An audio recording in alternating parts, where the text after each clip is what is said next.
Welcome back, folks, to another episode of Business from the Bass Boat, powered by X2 Power. And today, folks, we've got a cool show lined up. This is kind of staying on this theme. We just had Matt Pangrack on talking about different situations right now in the industry, fishing the opens, that whole situation. And to keep it kind of on the business side, what's cool about this guest, we just had him on with the Serious Angler guys talking all of his incredible success on the NpfL, but he also purchased Omega Custom Tackle recently this last year. So kind of in the spirit of Business from the Bass, but we're going to get into both sides, both the fishing and the business side of things. And without further ado, someone who is just red hot right now in the fishing world, Taylor Watkins. What's going on, man? How are you? I'm good. How are you, Adam? Dude, I'm doing good. You know, we were talking a little before we went on air. You've been deer hunting a bunch, which is, man, that's my passion this time of the year. Big hunter in general, but it's good to get out in the woods. Probably forget a little bit about fishing for a minute. I have to, man. I'm not one of these guys that can fish all summer and winter. Like I can't do it. I have to disconnect and get that fire relit and rolling, which it wasn't that hard this year. You know, like coming off of a big win, it's like that fire kind of stays lit, you know, but There's a like, little flame attached. yeah, it's a little bit, you know, so, but if I take a break, dude, come January, I'm like chomping at the bit, like, let's go. I'm ready, you know. So I just like to disconnect a little bit and I correlate deer hunting with fishing, you know. Yeah. I mean, it's still you're still patterning game animals and you know and I correlate it kind of the same. So I enjoy it. I've always said I want to fish so I can hunt. So Dude, I'm with you. I feel like how a lot of, I mean, look at like, Andy and Morgan, yeah. yep, yeah, all these guys who are, I mean, they say they fish so that they can have an off season for 4 months, 3 months to just be in the woods. Yeah, yeah. Maybe one day we'll see. Maybe one day, man. Well, the way you're fishing, you keep that up, it won't be too long. Yeah, I don't know. I still work the full time job, and you know, I work in sales and, and do that 5 days a week, and Mhm. so I'm blessed, dude. I'm blessed to have that opportunity to have a boss that lets me do that. So Dude, yeah, no, that's huge. I mean, just with how financially tough it is in this sport, it's almost necessary in my eyes. There's a couple different routes you can go, but a great one is if you can work within the industry or without or have the ability to be an independent contractor or something along the lines of, or a boss that allows you to take that time off to go fish tournaments and still have that outside income. I think it's important just because there's definitely peaks and valleys when it comes to how expensive this game is. yeah, 100%. I mean, if it wasn't for them, there's no way. You know, having that safety net. You know, having that. Hey, I know that if things don't go right, I've always got this to fall back on, and I'm not going to lose my house. I'm not going to lose my truck. I'm not going to lose my boat. My wife's not going to leave me and take the dog. You know, like so. You know, we're going to have foods and all that stuff. You know, and that really eases the mind whenever you go to a tournament. You know, now don't get me wrong, like there's a lot of money on the line. I'm not made of it. I don't have a bunch of it. I actually had to borrow a little bit of money to get started, you Mhm. know, with the NpfL and all that stuff. And, you know, so yeah, I mean, it was stressful. It was very, very stressful, but I knew it was my opportunity. I knew I had to take a shot. And if I was going to take a shot, that was it. And it made the most sense. Yeah, yeah. Let's talk a little bit through that. Especially, I'm definitely analytical when it comes to tournament fishing stuff. Looking at the numbers, looking at tournament costs, entry fee costs, that sort of a thing. So when the NpfL started and when you took your shot, I guess what were some turning points for you? What led you decide, hey, you know, I'd fished, you and I were talking, you had fished a couple of Costas and we're in that realm. What made that push to that national tour with the NpfL? Um, really and truly, it was a good friend of mine, a older gentleman.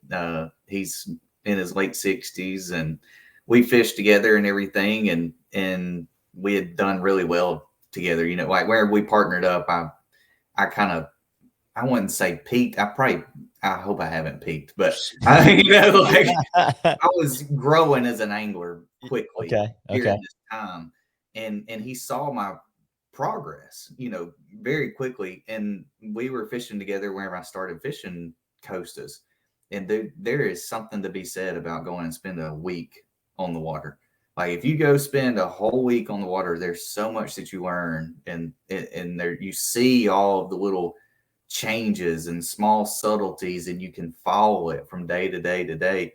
Whereas before that, I was only fishing on Saturday or Sunday or occasional afternoon here or there, you know, whenever I could. Yeah. Well, you don't get to see those subtle changes, see the fish move from this area to a deeper hole that's 100 yards away, or, you know, the things like that. And whenever I started doing that and fishing the coastas, it really progressed. And then the opportunity with NpfL came up, and he really, really pushed me. He said, you know, hey, I've always dreamed of having this opportunity. You've got this opportunity, like, go for it. Like Wow. his words, his exact words was, he said, Taylor, you got the rest of your life to work. You just will have something to work for, you know? And I was like, okay, you know, he believed in me. My boss believed in me. My boss sat me down one day in our break room like I was done. I sold my boat. I was done with it. It's a long story, but anyway, I had fished coastas to make the championship, Gunnersville, my home lake, and I choked, dude. I just smooth choked. I lost all. I found So the winning fish. what year was what year was the, because 16. No, no, no, no, no. I moved here in 16, so it was 14, okay. 15, something like that. And that's the last Toyota series or On Gunnersville. yeah, but prior to this last year. Yep, yep. Okay. So Okay. not this last one last year, but the one that was on Gunnersville before that. Okay. And Yeah. I had found the winning fish. I found the winning mat. Oh I man. watched the dude that win put them in the boat, and I'm over there sticking them and losing them, you know. And it just, dude, it just killed me. Ripped your heart out. Done with this. Like I'm done. I'm over it. Like I'll still fish, but I'm not gonna go spend all this money and do all this, you know, because I had put up all my money, like all my savings that I had saved, I had put on that year, you know, counting on that championship, making that championship and making my money back. And there was my shot at the Forestwood Cup, like right there. And it didn't happen. And my boss sat me down in the break room the next year, and he was like, you can't give up. And I'm like, man, I'm over it. And he's like, no, he said, you're going to make it. You're going to make it. You just can't give up. And he actually paid for my coastas that next year. Wow. You know, What and a yeah, support system, man. That's yeah, wild. yeah. Now I had to split all the money I won. So he believed in me enough. He said, whatever you win, we're splitting it. And I'm like, Yeah. all right, deal. You know, like, heck, what do you say, dude? Oh, you're let me have vacation and you're going to pay it. Like, shoot, yeah, we'll split it, you know? I So think a lot of guys would take that right yeah, now, any day of the week. You know yeah. what I mean? Yeah. And so those two people really played a big role in I was in my early 20s, you know, at that time, through that, you know. And then whenever this opportunity with NpfL came up 2 years ago, you know, both of them were very supportive, you know, like, I know you're going to, like, you got to go do it. Like, there's no ifs, ands, or buts. You got to go do it. So that was kind of, and like we talked about earlier, the money made sense. You know, you they paid down to 40th place. If you got a check, it was $10,000. Well, $5,000 entry fee, you were making at least $3,500. Well, that's more than I make at work in a week. You know, so like if I cut a check, like it's a decent amount to really start putting those stones down to build.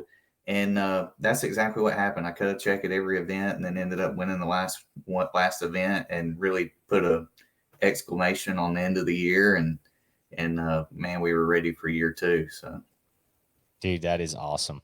Yeah, I mean, you set the world on fire from that, the winning most angler in the NPFL, right? You've got 3 wins, which the trophies are just the coolest thing to me. Big old shields, man. Did you have room for those? Like, what's the situation Well, there? actually, it's kind of sad.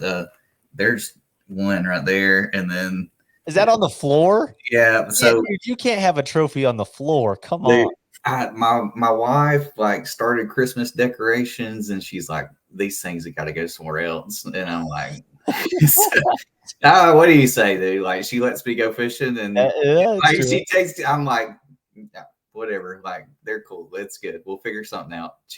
So our deal was whenever I won this last one, I was in second place going to the last day. We were laying in bed that night. She goes, "If you win this one, we're building a garage." And I'm like, "Yeah, we need to do that." Uh-huh.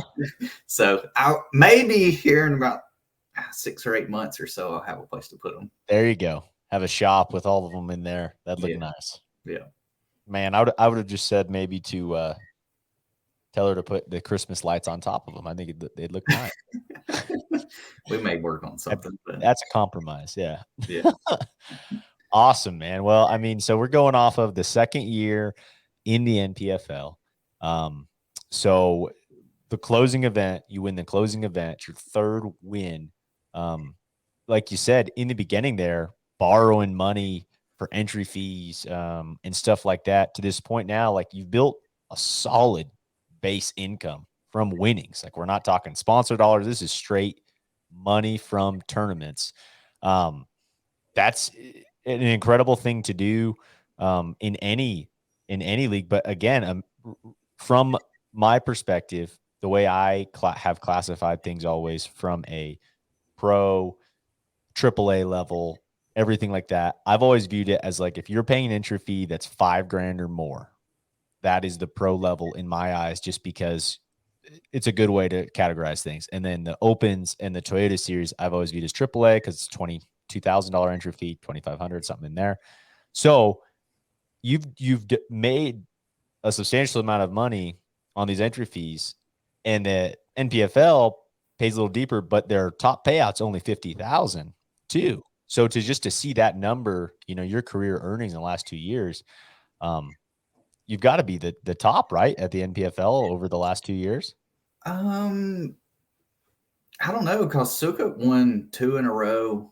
Or not 2 in, yeah, well, not 2 in a row, but he won 2 last year. Close, yeah. Yeah, so me and John are probably pretty close. I've missed 1 check in 2 years, and that was Lake Hartwell. Yeah. Wow. And your earnings in 2022 were 141,000. Yeah. Over 6 tournaments. Yeah, that's stout.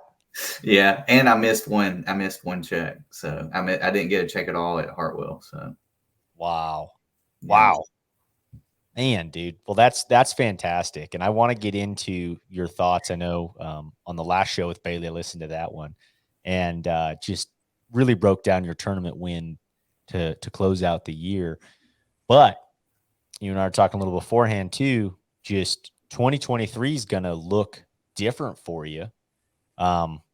What's going to happen in 2023 for Taylor Watkins? So I am going to fish all 9 opens and take my shot. Dude,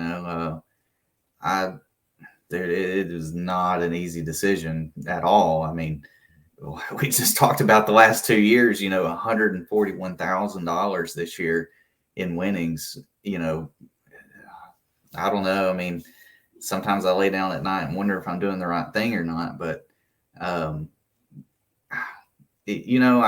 I've worked so hard to have this opportunity and this shot to, I mean, that's everybody's dream, Bassmaster Classic and, Bass. I mean, nothing against NpfL. NpfL's been around for 2 years. Bass has been around for 50. Mm-hmm. So, I mean, my goal whenever I started NpfL was to establish a good foothold with NpfL and then chase the elites, through the opens, which back then you could do 3 events. Now it has changed to 9. Things did change, but I was even geared up to fish all 9 opens and 6 NpfLs, but the schedules just don't line up. I tried everything I could to make it happen and make those schedules line up, and it just it doesn't make sense to do both. I would have to miss 3 NpfL events and then a couple of events. Like I'd only get like 1 day of practice or something, and traveling from one side of the country to the other, and it just doesn't make sense. But yeah, so Big change, man. yeah, I'm excited and nervous all at the same time, but it's one of those things, like you got to get comfortable being uncomfortable. So whenever I made the jump to NpfL, like, I lost sleep some nights, and those first couple tournaments were really hard, just uptight. Dude, I prayed a lot. Just let this stress go. Just let me fish stress free. And finally that started happening. And I started fishing freer and freer and freer. And my standings show that. I started out just a good solid finish, laid that baseline down. Next tournament, cut a check, good, cut a check, good. We paid off all of our debts. We're done. We're at 0. All right, the rest of the year is just cash. Let's make the money for next year. And that was the plan, was let's break even in the first 3 tournaments, and then we got to make the money to fish again on year 2. And so I did. I put a little bit in the bank, and then ended up winning that last one, and just really put the icing on the cake, and then ended up winning the first one this year, and it was like, that one was just super unexpected and, unbelievable, how it happened and everything. It was one of those things, like I was still kind of in a whirlwind from winning the last one and then this one. And it's just, and then this at Kissimmee, I almost won in Ohio. I finished 3rd in Ohio, and I only had 4 fish on day 1 and jumped off a 6-pounder. So I land that fish. I win that tournament by 3 pounds or more. So it's been a whirlwind, man. Dude, wow. I just to have that level of success, man, and like you said, to jump in to a national style tour. Prior to that, when you were fishing in the Costas, now the Toyotas, I would assume just one division, probably whatever the central division or whatever you're closest to there. So had you spent much time fishing outside of your region prior to that? So whenever I fished the Costas, I alternated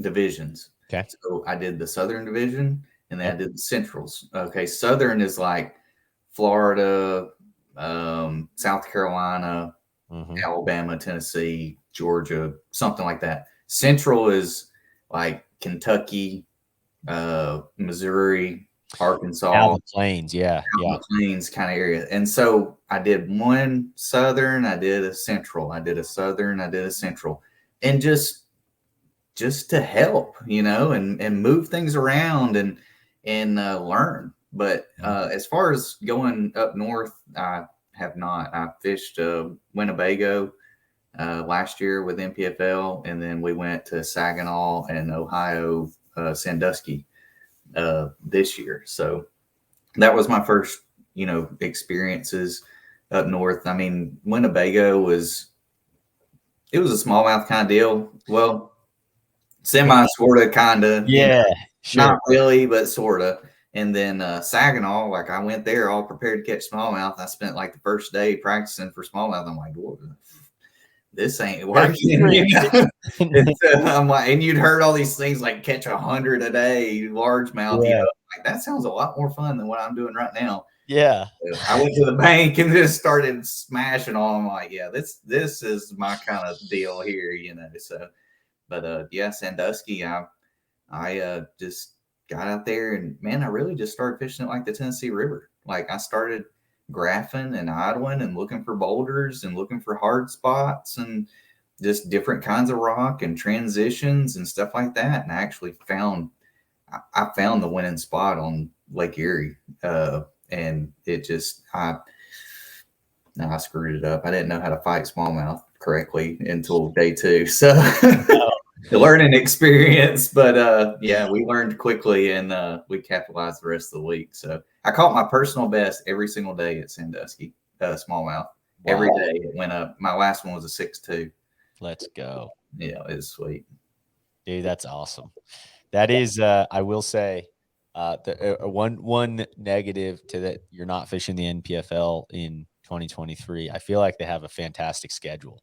Like when they come out with their schedule, I thought it was out of all the tours a pretty attractive one, just from where they're going from that side of things. They seem to be on a good streak there of kind of mixing things up, like some stuff that everyone knows about, but cool to go start on Amistad, right? Like we haven't seen a big Amistad tournament in a long time. So from that perspective, but you're getting to go straight back to Florida to start. Well, I guess, yeah, the first, no, they're starting in Alabama. You follow Alabama. That's right. We go, so the Opens actually changed it up, and we're going to Harris Chain in the fall in September, October, something like that. So I'm excited for that. That was I bet, man. Yeah, that's awesome. Awesome. Well, Taylor, I want to get into more of that because I think that's a huge story here, going to the Opens and what went into your mindset. I know the NpfL has talked a lot about how they have straight up said we are can be a springboard league for guys. They've talked about how, hey, you can come make a name here. You're an example of that. John Sukup's an example of that, where names have been built on this platform. What are some of the things that went into your decision making to make this change in 2023, going from a expensive entry fee but a better payback to something where, I mean, it's a whole different game when you're at that AAA price tag level? Yeah, I've never fished an Open before, and strictly because it didn't make sense. Financially, it didn't make sense, which fishing in general doesn't financially make sense. There's a common thing in fishing, and that's one of them for sure. Yeah. So, but I just never did. The Toyotas were always lucrative to me because of the championship and all of that. But I've always had the dreams of being a Elite Series pro and fishing a classic, or hopefully many of them. But yeah, whenever I started the NpfL, the whole plan was like the long-term 5-year plan. Whenever I started NpfL was to get started, build a platform, and chase the Opens. Just go fish 3 and try and qualify. Yeah. And if I did, great. If I didn't, I still had this platform over here that I could stand on, and build on and grow as an angler and travel the country and still, get everything, gather all the tools I needed to be on the Elite Series. Yeah. And I hope one day the NpfL is that, where it's like, hey, everybody wants to get there. I think they can coincide with each other. It's just some growing pains, but that's beside the point. So I have acquired some sponsors. I went out and I've made a name for myself. I've kind of, I don't know how to say it, but like, just built, I don't want to say built a brand, but man, that's what you're doing. I mean, it's a personal brand. It's your personal brand when it comes to tournament fishing. Yeah. So, just built a name for myself, I guess. And I've acquired these relationships. That's kind of what I was looking for. Like, started these relationships, and they started with a little of nothing. Like Bass Boat Electronics, I literally walked into Bass Boat Electronics and I put my hard cash down for everything that I bought last year. Just, this is what I want. I laid my cash down. They handed me a hat, and I put the hat on and wore the hat, and and stayed in touch and started that relationship. And now it's grown into a really good sponsorship. Jason's a good guy. He was one of the first guests I ever had on the podcast talking. Really? Electronics. Yeah, man. Okay. Yeah. Well, Jason and Chad and all the guys at Bass Boat Electronics, I mean, they're phenomenal, dude. But but that's how that started, and then, he saw me, what was going on, and he wanted to learn me as a person, not just, like, these companies want to know you as a person. They want to understand your demeanor and how you handle yourself. And they're not just going to go give money to a dude that might go, yank a wheelchair out from under a guy. You don't know. So you want to form these relationships and do these things. And so that's how I started that. And then, bait works, of course. So what I'm getting at, long story short, is develop these relationships through the NpfL. So now I can go to the opens and I don't have to fork out all of my cash to pay for an entry fee that I most likely probably are not going to get back, through the end of the year. Now, definitely I plan on cutting checks and all that stuff, but year end, your ROI, your return is probably not going to be there in the opens. The opens is one of the only tournament schedules that you can qualify for the elites and make zero money and lose money. So I'm finally to that point to where that makes sense, and that's what I'm going to do.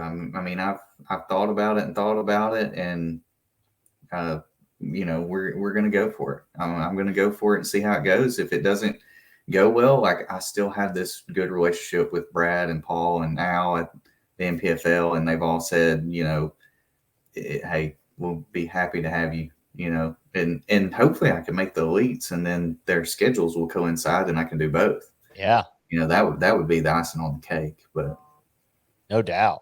Oh, wow. I think those are good points, man. I've always viewed it, and I'll say it time and time again, like, the opens are not a place to make money. And I have always been under the impression, unless you're going to fish all 9 of them, right? They hang the carrot of the classic if you're not fishing all 9, but now they've made it more advantageous to fish all 9 than it was before even. To me, I've always viewed, like, on the AAA level, the Toyota Series made so much more sense because there was a championship. You could fish a 3-tournament division. You could fish multiple 3-tournament divisions if you're trying to gain that more experience level. But from a payout standpoint, it was a lot better than the opens because of the championship. And then you have, once you've kind of built up some of that experience, then push into the opens where you have that 9 series season. And in your case, right, you just did that with the NpfL, where you're forking out more money from an entry fee standpoint, but your payback, as you talked about there, was double your entry fee. I mean, that doesn't, in the AAA level, that doesn't happen from just cutting a check standpoint. You really got to be, honestly, not even top 10. You need to be like top 5. Like, and it's just it's a bad deal when it comes to payouts. I fished a Toyota this year on Chickamauga, just jackpotted it, and finished 12th. And I was like, oh gosh. I mean, it was like 225 anglers, and I'm like, man, like, I'm gonna maybe top 10 this thing. Like, I already get like 10 grand, and then it's like I get my check, and I'm like, oh god, yeah, that was a lot of work for that, like. Well, that's just it. You're still spending a week out there, right? Like, you're still grinding. You're still doing all this stuff, and yeah, that's what sucks about it. It's the same, like, it's the same effort that you're putting in every tournament, right? In a week-long setting, you're practicing your 3 to 4 days, whatever it may be, and then your 3-day tournament at a minimum. So it's hard to, like, see that after such a fantastic, I mean, that's a unreal finish against 225 boats. Oh yeah, I know. I was stoked. I was like, man, this is good. Like top 12 out of 200. I don't know. It might have been more than that. It might have been 250. I don't know. There was a bunch. I know that. There's a bunch of guys, and it was on Chickamauga too. So it fishes tiny, anyways. And yeah, I was just it just blew. It really opened my eyes to be like, dude, if you're out there and you're watching, like, and you're on the fence about this and you're a good angler, call Brad. Like, I'm telling you, they have set this league up for guys to continue to fish. it's $50,000. Yeah, I understand. Like everybody's like, well, if I'm paying that much, I want to win $100,000. You know how many guys win $100,000? 6. Yeah. If they pay down from down to 50th place, and they were going to pay to 36th place or 35th place for easy math, you know, you're talking about 25 guys times 6 are going to get a check. So, you know, you're talking about over 100 guys throughout the year are going to get a check that wouldn't have. So the difference in that is you're able to continue. You're able to keep going. You may not make $100,000, but you're able to make 50 or 40 and do it the next year. You know, especially if you get some sponsorship help. If you get some sponsorship help, you know, say you get $10,000, like, or 15, you know, that's right at half your entry fees. Well, you go cut a check in the first 2 events, well, you're positive $5,000. Yeah. If you cut a 10 and a 10, you're positive $5,000 for your year in the first 2 events. Mm-hmm. You know, and then you've got what, 4 more events and a championship to go. You know, from a money standpoint, it's not dumb. It's not. Yeah. It's a good place to go and really get your feet wet. Yeah, dude. No, I think that's a good thought process, and you're kind of taking that next leap, which is less of a return from a money standpoint completely, but you've been able to build that sponsor backing to go and do it. And I think it's a great strategy, and can't wait to watch you next year. What are your thoughts on going from 6 tournaments to now 9 tournaments into 2023? Is that a big jump for you? Do you feel like it's not going to be all that different? No, I love it. The more tournaments that I get to fish, I feel like the better chance I have to qualify. If they wanted to make it 12, I'd be happy with it, because I typically am consistent. That's my main goal. Is it usually if I go catch wins? If well, I mean, that has progressed over the year. You know, like it's just one of those things that I've been consistent, and then it's progressed into I've you know, been put in the opportunity to capitalize on that consistency.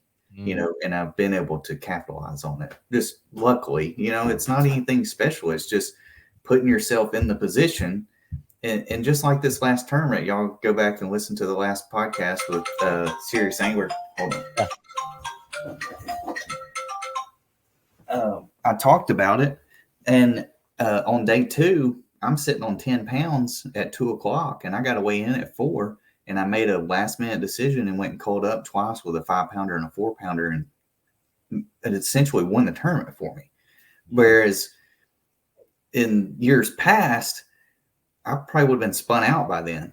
By 2 o'clock, I'd have been spun out. Mm-hmm. But I don't know where I was going with that, but the phone messed me up. But just consistency, right? Yeah. Oh, over 9 events. Yeah. So like over 9 events, I feel like I will progressively, maybe I finish 70th at Eufaula. Well, I finish 50th at the next one, and 50th at the next one, and 40th at the next one, and then a top 10. Well, I'm just up that leaderboard, you know, whereas another guy might win and finish last. Mm-hmm. And I think that's the biggest key. That's the biggest key in this whole game is just, dude, if you can go catch 14 pounds a day, you'll win every year. You'll come out in the positive every year if you can go catch 13 to 14 pounds every single tournament. It's just like Andy Morgan. Andy Morgan's won however many Angler of the Years. Andy Morgan goes and catches 13 to 14 pounds. Don't matter if it's a mud hole. He's going to go catch 13 to 14 pounds, and he's made a living at it, you know? Well, if you can always come in with a limit, like if you can catch a limit every day, if you look at like, at least I've looked at like the stats in a lot of tournaments, if you can catch a limit, which again equates to generally, if you're on a decent fishery, 13 pounds, 14 pounds, you always are going to make a championship, like Yeah. every year. Yeah. And that's the name of the game. Just stay consistent. And then whenever you are dealt those cards of, you know, being able to potentially win, capitalize on it. Mm-hmm. Yeah. Yeah, that's an interesting I mean, the consistency, you have different strategies from anglers, right? You have guys who talk about, the guys who just swing, and then you have the guys who are just trying to find the largest amount, like a Jacob Prosnick always talks about.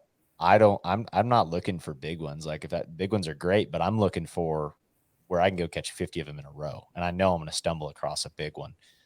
It's interesting to hear that from your thought process, because you've turned kind of that of like, hey, be consistent, always go catch your 13 pounds, be able to cash a check, make the championship, those type of things. You've parlayed that into winning. And to win at the consistency that you have is what's impressive to me, because like you're saying, you get dealt the cards, right? To go win an event, but those cards, those don't, to me, they aren't dealt that often, right? The vast majority of guys, like, those are like once in a career dealt, situation. I So know. that's what's crazy to me, is like, man, it's an interesting analogy, because there's something more there, I think, anyway, at that to win with the level of consistency that you are. Yeah. That's where I was at Kissimmee practicing, and my wife called and she's like, "How's practice going?" And I'm like, this was like an hour after I'd found that spot. And I said, "I don't really want to say this out loud, but I think I found the winning spot." And she's like, Wow. "Are you serious?" And I'm like, I don't know how, I don't know why, but if they stay there, I'll win. And Wow. and she was like, "Are you serious?" And I'm like, I mean, I could zero, I don't know, but if the amount of fish that were there right now stay there for 3 more days, I will win this tournament. Mhm. And man, it was just, I don't know. It just, I don't know. I don't know how to explain it. It was like, it's just one of those things, and where I found that place, I drove by it on pad, on plane, literally drove right over the top of it. And I just had this gut feeling of, that looks right. And that's what I said to myself. I was like, that looks right. I need to fish the mouth of this thing. There's got to be current coming through there. There's got to be a shell bar. And I said, it just looks right. And I stopped, but I was already a half, by the time my mind registered and everything, like, I'm just driving and I'm like, you need to stop in this area. And I stopped and started fishing, and I got some bites, and I was like, oh, okay, I got some bites. Now I really need to go check that spot, Mhm. or go out to that area, just get out in that area. And that's what I did. I fished my way all the way out to it. Whenever I got out to it, I live scoped around, and I panned out, and I'm like, holy Wow. mackerel, look at that. And I'm like, there's no way those are bass. And I picked up a jerkbait, fired it out there, snatched it down about 5 or 6 times, and like 6 of them just off the bottom. 5 pounder ate it. And I'm like, The rest is history, man. yeah, I just started panning. I think I caught one more. Like, I just started panning around. I'm like, oh, there's another group. And I threw over there and caught one more. Well, I put my rod down then. And I just started trolling around and live scoping. And it looked like Tennessee River out there. They were just, tick, tick, tick, tick, tick, tick, tick. It was crazy. That's crazy, man. Oh, it's so cool. Yeah. Um, I want to get into going into 2023. Big change, fishing the opens. But another big thing that happened in 2022 is you and your wife purchased Omega Custom Tackle, correct? Yeah, that's right. In Yeah. July. In July. So cool, man. Well, that's it. I mean, it's cool because you're investing some of that money maybe that you've won into something that can keep producing for you. Um, Tell me a little bit about that process, and what does it look like? I mean, for someone like myself, I mean, just trying to think through what goes into that decision. How does a purchase price even get talked about there? What, and you don't have to say any numbers, obviously, but where does that all come from? And what was the decision with the purchase? So this all goes back to the gentleman that I was telling you about, that the older gentleman that I had started fishing with. and we developed a great relationship. He initially kind of helped get all this going. And when I won the first tournament, he started in on me. Taylor, you got to invest this money. You got to, like, it's not going to be there. Like, you got to invest it. We got to find something. And he wanted to start a rod company. He's like, you need to start a rod company. This is what you need to do. And I'm like, I don't want to do that. I mean, it sounds cool. It sounds fun, but I don't know anything about it. Like, I mean, yeah, I fish with them. I know what I like, but to get from what I like to selling them and making them and all of this, there's a lot that's got to go into that. Yeah. And so I actually started talking to Paul Benson about it. Paul Benson was cashing rods for a long time. Now he's with ARC. Yeah. And, and Paul's part of the NpfL. And we sat down and had a meeting and talked about it. And he kind of briefed me on what it takes, what to do, and then we started talking some numbers, and just started kind of just dabbling, just kind of spitballing. And, and he was just helping me from a friend standpoint. There was nothing there with anything, it was just like, hey, this is what this industry is all about. Just from a friend standpoint, I want to help you out and tell you what to do, what not to do, things like that. And so I kind of bounced the idea around a little bit, whatnot. Well, then I won another tournament, and it's like, okay, like, we got to do something, something, like this is my nest egg to keep the angling side alive. We hope. We don't know for sure, but we hope. So in amongst all that, Brad and Michelle were the owners of Omega Custom Tackle. They're owners in the NpfL. They started talking about selling. Something got said to to Paul. Paul said, Brad, you need to call Taylor. And he was like, why I need to call Taylor? He's like, you just need to call Taylor. And so Brad called me and we started talking, and he sent me over all the financials for the last 3 years. And I went through them. I sat down and looked through everything, and it's not this is not $1 million company. Omega Custom Tackle is known. It has a good brand. It's known in the industry. It had a great track record back. I remember throwing Omega Tackle football jigs back. I was in high school, probably, something like that, or just out of high school. I remember throwing a swim jig on Gunnersville that was Omega Custom Tackle. Yeah.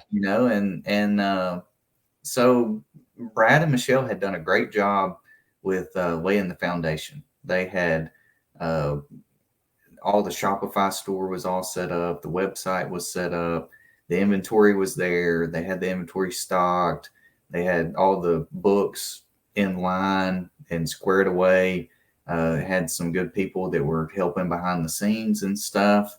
And we kind of went through all that, and we agreed on a price, and man, the rest is history. We bought it in July, and it's been a learning curve. I'm not gonna lie, it's owning a business. It's 24/7. So I still work a full-time job in sales, and so I get up and go to work. I've actually started past couple weeks of getting up and going and working out first.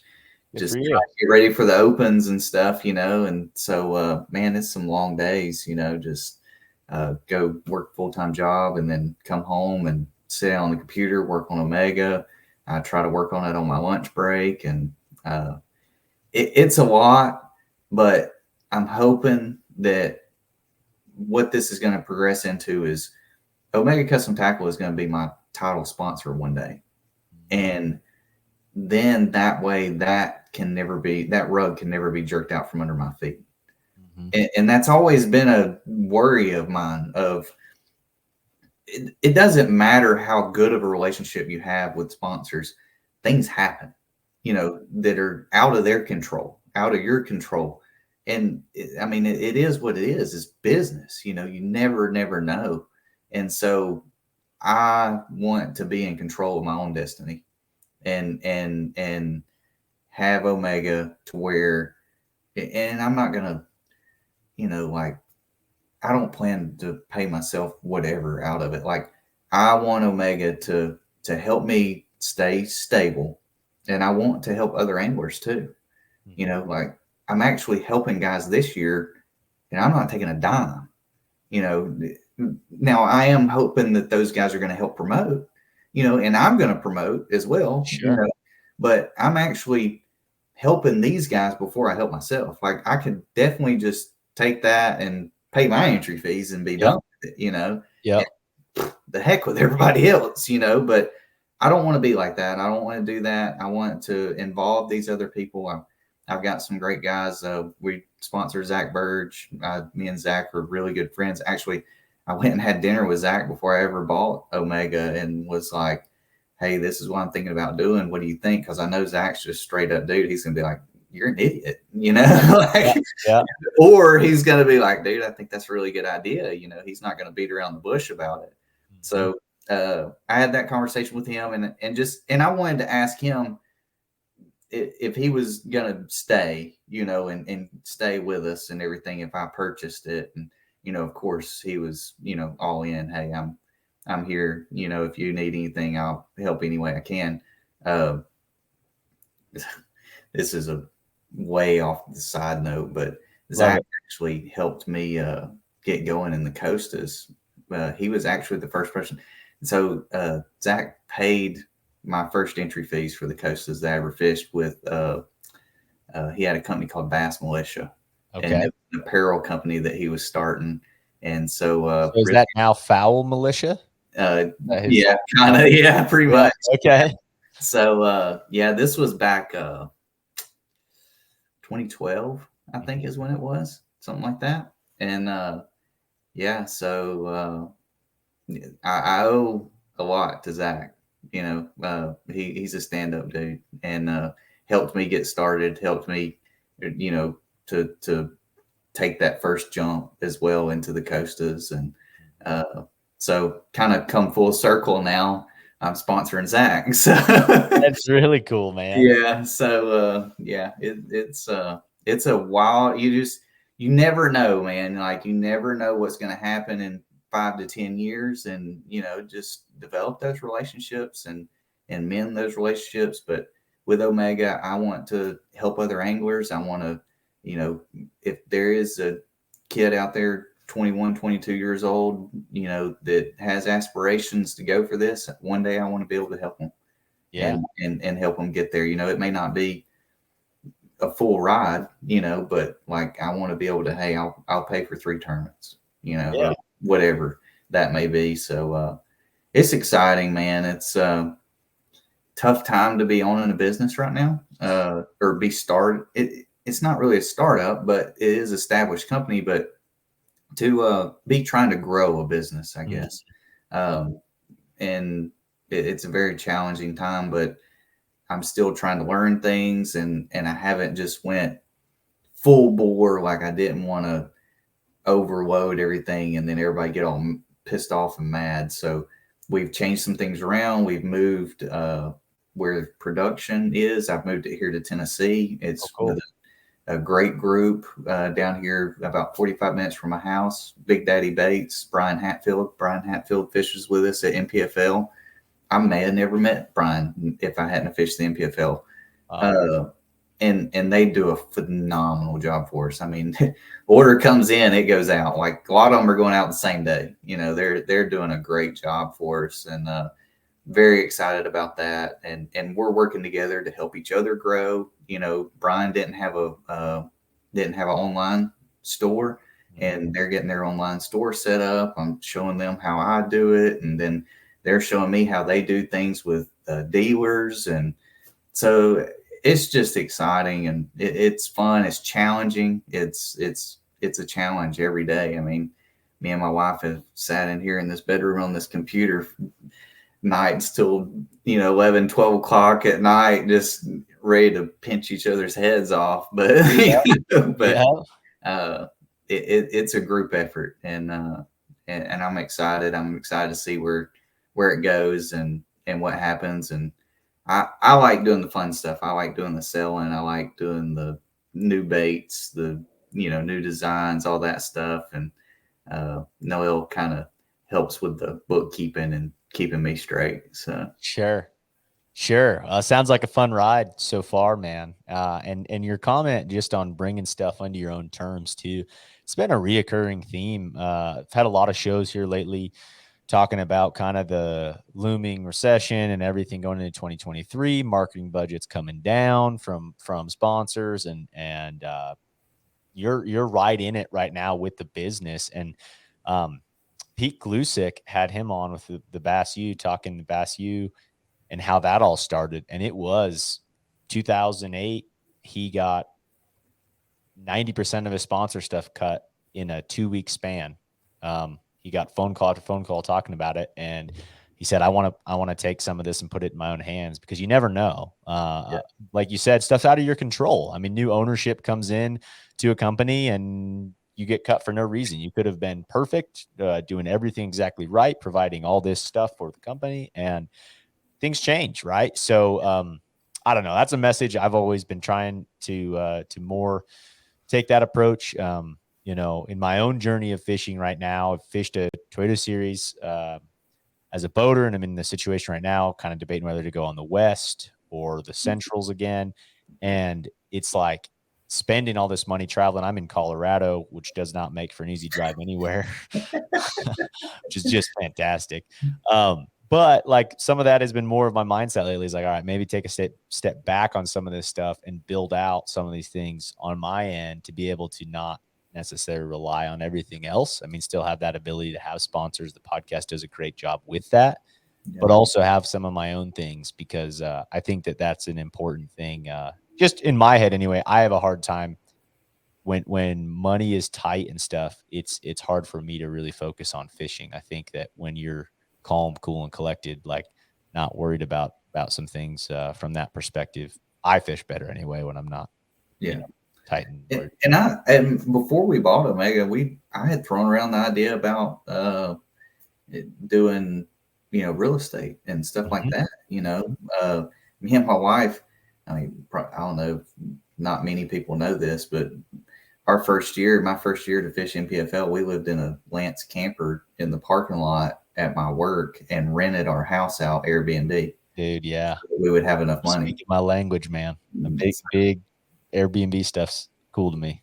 Yeah, and so I mean, we actually thought about kind of going that direction, and actually had some land and got it perked, and the perk test didn't pass, and we were getting it Yeah. surveyed, and I'm like, all right, and this is right before you were talking about Omega and everything, and like that just went, and I'm like, okay, well, that was God's way of saying, yeah, you're not Stay doing efficient. this. You need to go over here, I'm like, all right, got it, good sign, Thanks for the sign. Moving forward. Let's yeah, go. you pray for signs, and then it's like if you just open your eyes a little bit, you say like it's like, yeah, your land doesn't perk, and all this like, okay, that's a pretty good sign. It's just, so yeah, but it's funny, man, how all that stuff works out. And God, Yeah. it just talking about the things that have happened and are happening. It overwhelms me sometimes. It's just unbelievable. If I live by faith, and everything happens for a reason. So, Yeah. and here I sit, to be living proof of it. Heck yeah. Heck yeah. Well, we'll start wrapping things up here, but how can folks in the first place just, first of all, follow you along as an angler, but then also how can they check out all of Omega stuff? Like you said, a lot of custom jigs, spinner baits, buzz baits, that sort of a thing. Where can folks check out some of that? Yeah, you can follow me, Taylor Watkins Fishing, on Instagram, Facebook, both. And then Omega is just omegacustomtackle.com.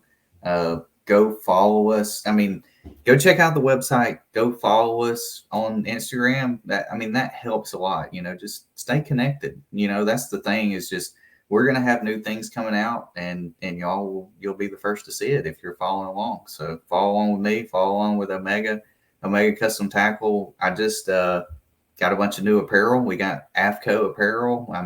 We went all out, I saw some of that, man. There's some cool new apparel, some good looking stuff, and the baits that Omega has. I know there's somebody out there listening to this right now being like, I used to throw an Omega football jig a long time ago, and I haven't thrown it in forever. Dude, it's the same Omega football jig that you used to throw back then.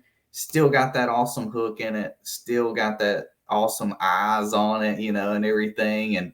And we got the Pro Mega structure jig made for throwing brush piles and dragging on shell bars and stuff. And there's been a lot of new things added, and we're going to be tweaking a few things and making them a little better. We've already started doing that with a little bit of the buzz baits, just nothing major, but just like some little tweaks that I see. And Brian is a fisherman too, like NpfL, and me and him are sitting there, and he's helping putting these things together, and we're sitting there he's like, dude, we could do this one little thing, and this thing would be awesome. And so we're just doing little tweak things like that, still leaving the bait the same, but just making them a little bit better whenever they come out of the package, just because me and him are able to put our hands on it before it comes to you guys, so, you can trust that these baits are being built by, quality anglers that are pretty particular about their stuff. So, we try to do our best to make sure everything's perfect whenever it goes out. And I think that's going to be a huge part of Omega moving forward. Dude, one thing that I was going to say, something that I've used, I definitely have some of the football heads with the eyes on them.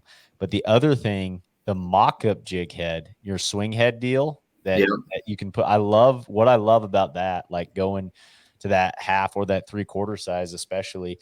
My problem with all like your traditional swing head stuff, it's always on a split ring, right? Or not even a split ring. It's just attached to where you can't change that hook out. And it's always a really big hook for like a biffle bug or something.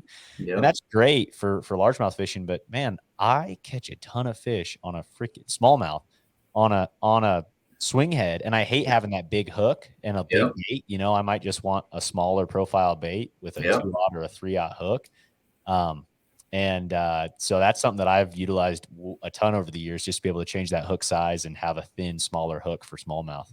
So let me ask you, do you put a straight shank on it, or do you put a EWG, just a smaller EWG on it? Yeah, I still stick with an EWG. So for me, like smallmouth fishing, I do a lot of it.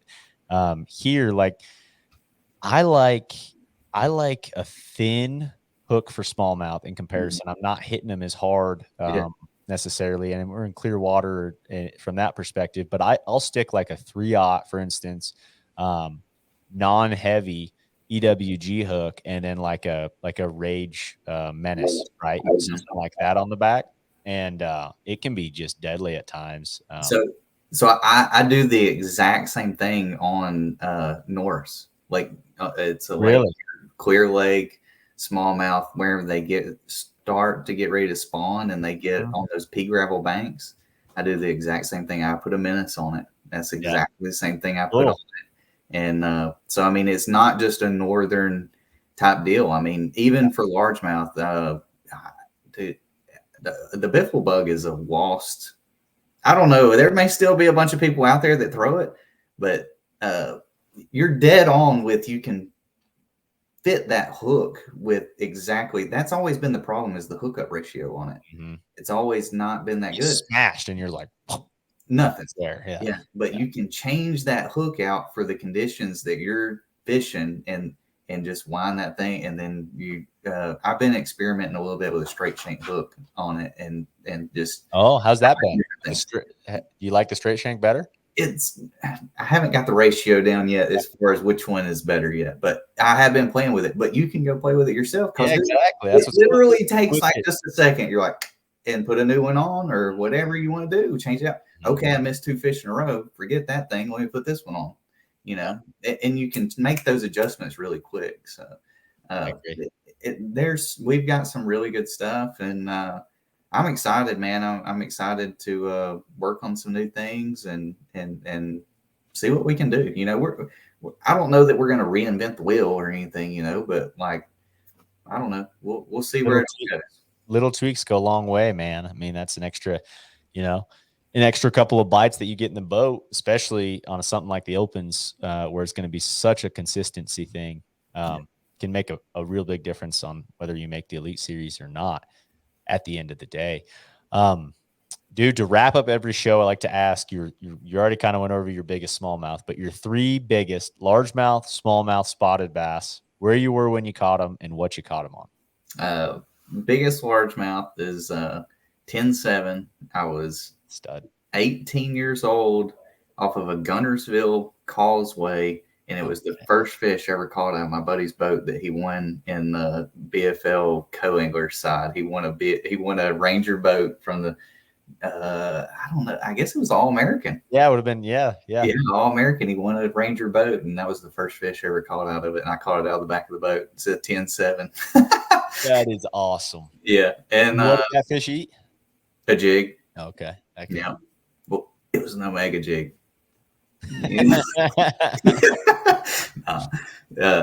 But yeah. So biggest spotted bass. Oh man. I guess would have to be Lake Neely Henry. And I don't know, I was in my 20s, and it was like a 520 something, 5.25, something like that, 5.5. Yeah, heck yeah. Yeah, Coosa River spot too, in the current, like dogging. That was on a shaky head. Caught that one on a shaky head. Wow. And then, of course, my biggest smallmouth was a couple months ago at Sandusky Bay, 6'2", on live. During, I mean, like, go if y'all haven't watched or don't, go check out NpfL. Go to the YouTube channel. It's all there. All the live is there. You can learn so much from watching live. Like, I love watching live footage. And like, if you don't like listening to the people, just mute it, you know, like, and then just watch what these guys do. These are some of the best anglers on the planet, you know, like, you may not realize that, you know, NpfL has got really good anglers, you know, that are fishing, but like even Bassmasters and all that, like, y'all go watch live. It's free, and it's free information, and you get to see the real time adjustments and changes. Everybody wants to go watch the last day. Everybody wants to go watch the final day. I care less about watching the final day, to be completely honest. I like watching the first 2 or 3 days and seeing the guys that are struggling and what they do and why they do it. So like day 2 at Kissimmee, I was struggling, dude, but you don't get to see the adjustments, but you get to see me kind of what I did throughout the day. And then I found the winning fish for day 3. On day 2, I just couldn't get them to bite. And you see that, and then when you see day 3, it all comes together. Oh, okay, I see what happened, and the progression there. That's what everybody's missing, is the progression. All of us anglers are the same. All of us anglers are good anglers. We can all make the same cast. We can all do the same thing. It's the ones that make the decisions faster. That's the ones that are successful. The ones that make the decision at 1 o'clock in the afternoon or 2 o'clock in the afternoon, and you got to weigh in at 3, and they go catch 1 3-pounder, or the guy that makes the decision and makes a change at 11:30 and he catches 3 3-pounders. That's the ones that are successful. So, but go check it out. Big carrot. Big piece of advice there, man. That was huge. Yeah. And so, I'm a fan of live fishing, dude. I watch it all. That's what's been cool. I think that's been the biggest play for NpfL, is to come in with full live coverage and everything. It makes it so so many more people, I think, get involved watching live footage and good live coverage. Yeah. And we've got good coverage, you know. It's been top notch. You know, Fat Cat and Luke do a great job. You know, so they're fun. They're cut up and have a good time with it. It's real laid back setting, you know, and I enjoy going back and watching that. I that's one thing that I do like about it is Like Lake Hartwell, I went back. I probably watched it 10 times because, dude, I missed it. I missed the deal. But that's from the angler perspective, going back and seeing what you missed. Yeah, that's cool. Some people don't like it. I like it. I like to go see what I missed, and then that way, where I'm faced with those same conditions again and later, I can pick it up quicker. Mm-hmm. And understand maybe what I'm doing wrong or what I should go try. So, heck yeah. Awesome. Well, Taylor, thanks again, man, for coming on, taking the time out. absolutely. Good luck filling your deer tag through the rest of the season here. Best of luck with that, and excited to look forward into watching you on the Opens next year. And man, it's going to be fun to watch that battle. Yep. Thank you, Adam. I appreciate you having me on. Absolutely, man. Have a good rest of your evening. All right, you too.